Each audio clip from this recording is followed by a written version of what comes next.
नाजरीन आदाब, अजमत टाइम्स में आप तमाम का खैर मकदम है। नाजरीन आपको बताता चलूँ, मीलादुन्नबी के मौके पर पीर के दिन दोपहर के करीब बैनर बनाते हुए सैयद जावी 19 साल पैर फिसलकर ज़मीन पर गिर पड़ा। वो गोविंदपुरा सैयद जाफर का बेटा है। वो अम्बेडकर मेडिकल कॉलेज में ज़ैर इलाज है और वो अभी उसकी हालत ठीक नहीं है, वो कोमा में है। सरवगनगर सियासी कायदीन कामों छोड़कर अस्पताल के चक्कर लगा रहे हैं। इस लड़के का हाल जानने की कोशिश कर रहे हैं। आज 4:30 बजे मकामी एमएलए एनर्जी मिनिस्टर के.जे. जाट ने अस्पताल का दौरा किया और उनके घर वालों को वालिदैन और बहन से मुलाकात करते हुए दिलासा दिया और मदद करने का वादा किया। उस मुलाकात के दौरान A1 Salim Nagawara ward president ने के.जे. जाट को तस्वीर से आगाह किया। इस मौके पर गोविंदपुरा और नागवार केजहल्ली के सियासी कायदीन मौजूद और गोविंदपुरा के ताज शरीफ समाजी कारकुन अली अल्ताफ, ए1 इरफान अंसल्स, KG Halli block president Sumitra madam, Humayun Sharif और कई कायदीन मौजूद रहे। के.जे. जाट मिनिस्टर ऑफ एनर्जी और ए1 सलीम नागवार वार्ड प्रेसिडेंट ने मीडिया से बात करते हुए सुनिए उन्हीं की ज़बानी। और मोहल्ले के आदमियों को जिम्मेदारी देखो ही उन्होंने तय करको साहब के पीएस को बोले तो उनके तरफ से आप लोगों को जो मुआवजा पहुंचना वो साहब पहुंचाती करको बोल को ही। अफसोस है अंदर बोले उन्होंने, उनको अफसोस है ये बात का। माँ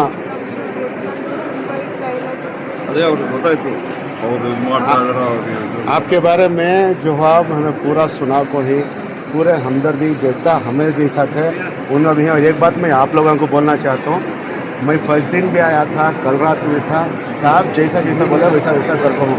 हमें जानबूझ को तो नहीं करा है, अल्लाह की मर्जी। अफसोस तो हम ना है, इंशाल्लाह अभी वो बच्चा हयात में है, दुआ करेंगे क्या दुआ खोल दें।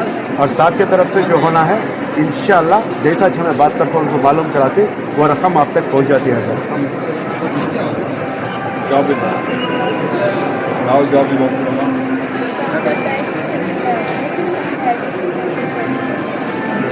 ಆಯ್ತಾ ಬಂದಿದೆ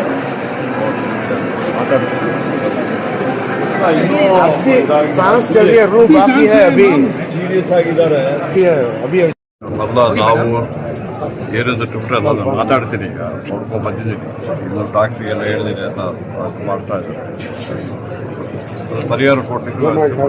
ಸರ್, ಇವಾಗ ಗೋವಿಂದಪುರ ಜನ ನಿಮಗೆ ತುಂಬಾ ಅವಕಾಶ ಕೊಡ್ತಾ ಇದ್ದಾರೆ, ಅದಕ್ಕೆ ನೀವೇನು ಹೇಳ್ತೀರಿ? ಯಾಕಂದ್ರೆ ಬಿಬಿಎಂಪಿ ಇಂದ ನಮ್ಗೆ ಈ ತರ ಆಗಿದೆ ಸಮಸ್ಯೆ. ಏನಾಗಿದೆ ಬಿಬಿಎಂಪಿ? ಇವಾಗ ಬಿಬಿಎಂಪಿ ಅವರು ಅದನ್ನ ರೆಡಿ ಮಾಡಿಲ್ಲ, ಹಾಗೆ ಅದು ಗೋವಿಂದಪುರ ಜನಕ್ಕೆ ಒಳ್ಳೇದಾಗಲಿ ಅಂತ ಇಟ್ಟುಕೊಂಡು ಈಗ ರಸ್ತೆಗಳು ಆಗ್ತಾ ಇದೆ. ಈಗ ಡಾಕ್ಟ್ರುಗಳನ್ನ ಕೇಳಿದ್ದೀನಿ, ಅದು ಬರೀ ಡ್ರೈನಲ್ಲಿ ಬಿದ್ದರೆ ಮೇಲೆಯಿಂದ ಬಿದ್ದಿದೆ, ಹೈಟಿಂದ ಬಿದ್ದರೆ ಮಲ್ಟಿಪಲ್ ಫ್ರ್ಯಾಕ್ಚರ್ ಆಗಿದೆ ಅಂತ ಡಾಕ್ಟ್ರ್ ಹೇಳ್ತಾರೆ. ಅದಕ್ಕೆ ಈಗ ಚಿಕಿತ್ಸೆ ಮಾಡ್ತಾ ಇದ್ದೀವಿ, ಎಲ್ಲ ಮಾಡ್ತಾರೆ. ಅದಕ್ಕೆ ಒಂದು ಎನ್ಕ್ವೈರಿ ಸಮೇತ ಮಾಡಲಿಕ್ಕೆ ಇನ್ವೆಸ್ಟಿಗೇಷನ್ ಮಾಡ್ತಾರೆ. ಯಾರು ತಪ್ಪು ಮಾಡಿದ್ರು ಅವ್ರ ಮೇಲೆ ಕ್ರಮ ತಗೊಳ್ಲಿಕ್ಕೆ ನಾವು ಕ್ರಮ ತಗೊಳ್ತೀವಿ. ಏನು ಸರ್, ಇವ್ರಿಗೆ ಏನು ಪರಿಹಾರ ಮಾಡ್ಬೋದು? ಅದೇ ಪರಿಹಾರ ಕೊಡ್ತೀವಮ್ಮ. ಪರಿಹಾರ ನಾನು ಅವ್ರ ಡಿಮ್ಯಾಂಡ್ಸ್ಗೆ ನೀವು ಇದು ಮಾಡಿದ್ರೆ ಅಥವಾ ನಿಮ್ಗೆ ಅದು ನಮ್ಮದೇ ಆದ ಇದನ್ನ ವ್ಯವಸ್ಥೆಗಳು ನಾವು ಮಾಡ್ತೀವಿ. ಪಾರ್ಟಿ ಲೀಡರ್ಗಳು ಅವ್ರನ್ನ ಕೇಳ್ತೀನಿ. ಪ್ಲಸ್ ಅದು ಏನಂತ ಬಿಟ್ಟರೆ ಇನ್ವೆಸ್ಟಿಗೇಷನ್ ಬಂದ ಮೇಲೆ ಈಗ ನಮ್ಮ ಪಾರ್ಟಿಯಿಂದ ನಮ್ಮ ವೈಯಕ್ತಿಕ ಕೂಡ ನಾವು ಮಾಡ್ತೀವಿ. ಇನ್ವೆಸ್ಟಿಗೇಷನ್ ಬಂದ ಮೇಲೆ ಅದು ಏನಾಗ ಗೊತ್ತಾದ್ಮೇಲೆ BBMP ಬೇರೆ ಇದಾಗಲಿ ಕೊಡ್ಸಿ ಪ್ರಯತ್ನ ಮಾಡ್ತಾರೆ. ಅದು ರಿಪೋರ್ಟ್ ಬರಬೇಕು. ಇದು ಬಂದ ಮೇಲೆ ಇದಾಗ್ತದೆ. ಇನ್ನೂ ಅವರು ಚಿಕಿತ್ಸೆಯಲ್ಲಿದ್ದಾರೆ, ಅದು ಸೀರಿಯಸ್ ಆಗಿದ್ದಾರೆ ಅಂದರೆ ಡಾಕ್ಟ್ರ್ ಹೇಳಿ.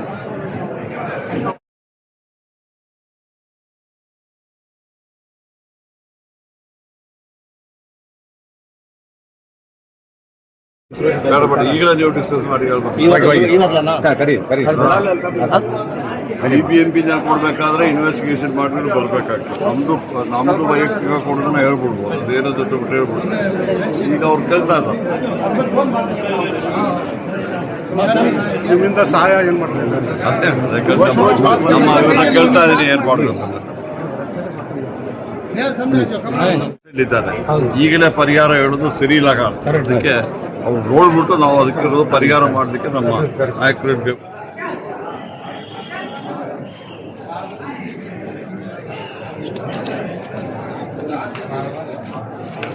ನಾನು ಆಸ್ಪತ್ರೆಗೆ ಬರೋದು ಮುಂಚೆ ಜಾರ್ ಸರ್ ಫೋನ್ ಮಾಡಿದ್ರು, ಸರ್ ಈ ಥರ ಘಟನೆ ಆಗಿದೆ, ನಾನು ಆಸ್ಪತ್ರೆಗೆ ಹೋಗ್ತಾ ಇದ್ದೀನಿ.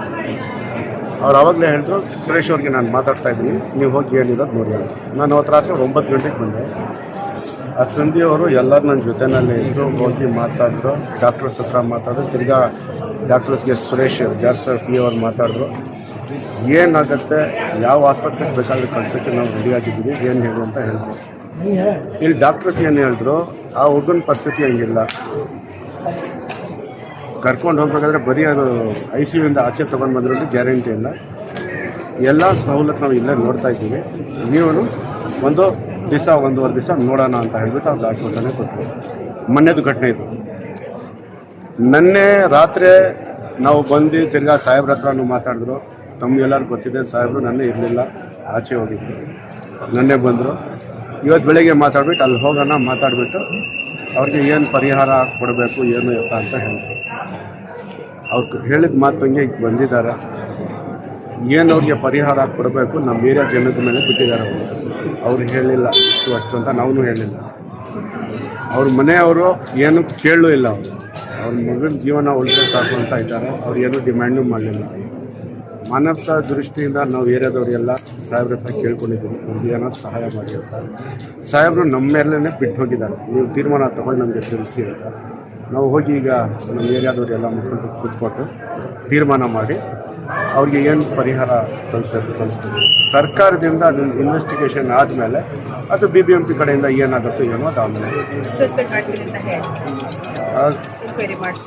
ಎಂಕ್ವೈರಿ ಅಲ್ಲೇ ಅದು ಸೆಕೆಂಡ್ರಿ. ಅದು ಸಾಹೇಬ್ರ ಕಡೆಯಿಂದ ಏನಾಗಬೇಕು ಇವತ್ತು ನಾಡಿದಲ್ಲಿ ನಾವು ಮುಗಿಸ್ಬಿಡ್ತೀವಿ. ಅವ್ರಿಗೆ ಒಂದು ಮೆಸೇಜ್ ಕೊಟ್ಟರೆ ಅವ್ರು ಕಳಿಸ್ಬಿಡ್ತೀವಿ. ಇಡ್ತಾರೆ. ಯಾಕಂದರೆ ಒಂದು ಅವ್ರ ತಂದೆ ತಾಯಿ ಅಷ್ಟು ಕಂಡೀಷನಲ್ಲಿಲ್ಲ, ಒಂಥರ ಡಿಪ್ರೆಷನ್ನಲ್ಲಿ ಹೋಗ್ಬಿಟ್ಟಿದ್ದಾರೆ. ಅವರು ದೊಡ್ಡಪ್ಪ ಮತ್ತು ಚಿಕ್ಕಪ್ಪ ಅವರು ಅಂತ ನನಗೆ ಬಂದು ಮಾತಾಡಿದ್ರು. ಮನೆಯಿಂದ ಪಾಪ ಅವರು ಇಲ್ಲೇ ಇದ್ದಾರೆ. ಅವರು ಯಾವುದಕ್ಕೂ ಡಿಮ್ಯಾಂಡ್ ಮಾಡ್ತಾಯಿದ್ದಾರೆ, ಏನೋ ನಮ್ಮ ಹಣೆ ಬರ ಆಗಿದೆ ಅಂತ ಇದ್ದಾರೆ, ಅಂದ್ಕೊಂಡಿದ್ದಾರೆ. ಏನೋ ಡಿಮ್ಯಾಂಡ್ ಮಾಡ್ತಾ ಇಲ್ಲ. ಅದು ನಾವು ನೋಡಿದ್ರೆ ಮಾನ್ಯತೆ ದೃಷ್ಟಿಯಿಂದ ನಾವು ನೋಡಬೇಕಲ್ಲ. 19 ವರ್ಷದ ಹುಡುಗ ಹೋಗಿದ್ದಾನೆ ಅಂತ ಅವ್ರ ಹೊಟ್ಟೆ ಎಷ್ಟು ಉರಿತಾ ಇದೆ ನಮಗೆ ಗೊತ್ತಾಗುತ್ತೆ. ಸಾಹೇಬ್ ಮಾತಾಡ್ತೀರಾ ಸ್ವಲ್ಪ? ಇಲ್ಲ ನೀವು ಮಾತಾಡ್ತೀರಾ? ನಾವು ಸಪೋರ್ಟ್ ಏನು ಕೇಳಿಲ್ಲ. ನಿಮ್ಗೆ ಯಾವ ಥರ ನಾವೇ ನಿಂತ್ಕೊಂಡು ನಾವೇ ಮಾಡ್ತಾ ಇದ್ವಿ ಇಷ್ಟವರೆಗೂ. ಮುಂದೆ ಏನು ಸಪೋರ್ಟ್ ಇದೆ ಗೌರ್ಮೆಂಟ್ ಪ್ರಕಾರ ಅವ್ರು ಏನು ಮಾಡ್ತಾರೆ, ಅವ್ರ ಫ್ಯಾಮಿಲಿಗೆ ಬೇಕಾಗಿದೆ ಸಪೋರ್ಟ್, ನಮಗೇನು ಬೇಕಾಗುತ್ತೆ ಸಪೋರ್ಟ್ ಆಗಿಲ್ಲ ಅಂತ ಹೇಳ್ತಾ ಇದ್ದೀನಲ್ಲ. ಡಿಮ್ಯಾಂಡ್ ನಾವು ಮಾಡಲ್ಲ. ಅವ್ರ ಪರಿಸ್ಥಿತಿ ಅವನು ದುಡಿತಾ ಹುಡುಗ ನಮ್ಮ ಕಂಪನಿಯಲ್ಲೇ ಕೆಲಸ ಮಾಡ್ಕೊಂಡು 400 ರೂಪಾಯಿ ದುಡಿತಾ ಇದ್ದಿದ್ದು. ಅವನೇ ನಡೀತಾ ಇದ್ದು ಮನೆಯೆಲ್ಲ. ಅವ್ರ ತಂಗಿ ಇದು ಕಾಲೇಜ್ದು ಎಲ್ಲ ಅಕ್ಕ, ಆಮೇಲೆ ಅವ್ರ ತಂದೆಯವರಿದ್ದಾರಲ್ಲ ಅವ್ರದ್ದು ಎಲ್ಲ ಸೇರಿ ಅವ್ರದ್ದು ಮಿನಿಮಲ್ ಇರೋದು ಅರ್ನಿಂಗ್ಸ್ ಏನಿದೆ ಮುಂದೆ ನೋಡಿಬಿಟ್ಟು ಅವ್ರಿಗೆ ಫ್ಯಾಮಿಲಿ ಸಪೋರ್ಟ್ ಏನು ಮಾಡ್ತೀರಾ ಮಾಡಿ. ಬಿಕಾಸ್ ಒಂದು ದೊಡ್ಡಲ್ಲೇ ಹೋಗ್ಬಿಟ್ಟಿರೋದು ಅವ್ರ ಮನೆದು. ಅದು ನಾವು ಹೇಳ್ತಾರೆ. ಅವ್ರು ಏನು ಬೇಕಾದರೂ ಮಾಡಿಕೊಡ್ತೀನಿ ಅಂತ ಹೇಳ್ತಾರೆ.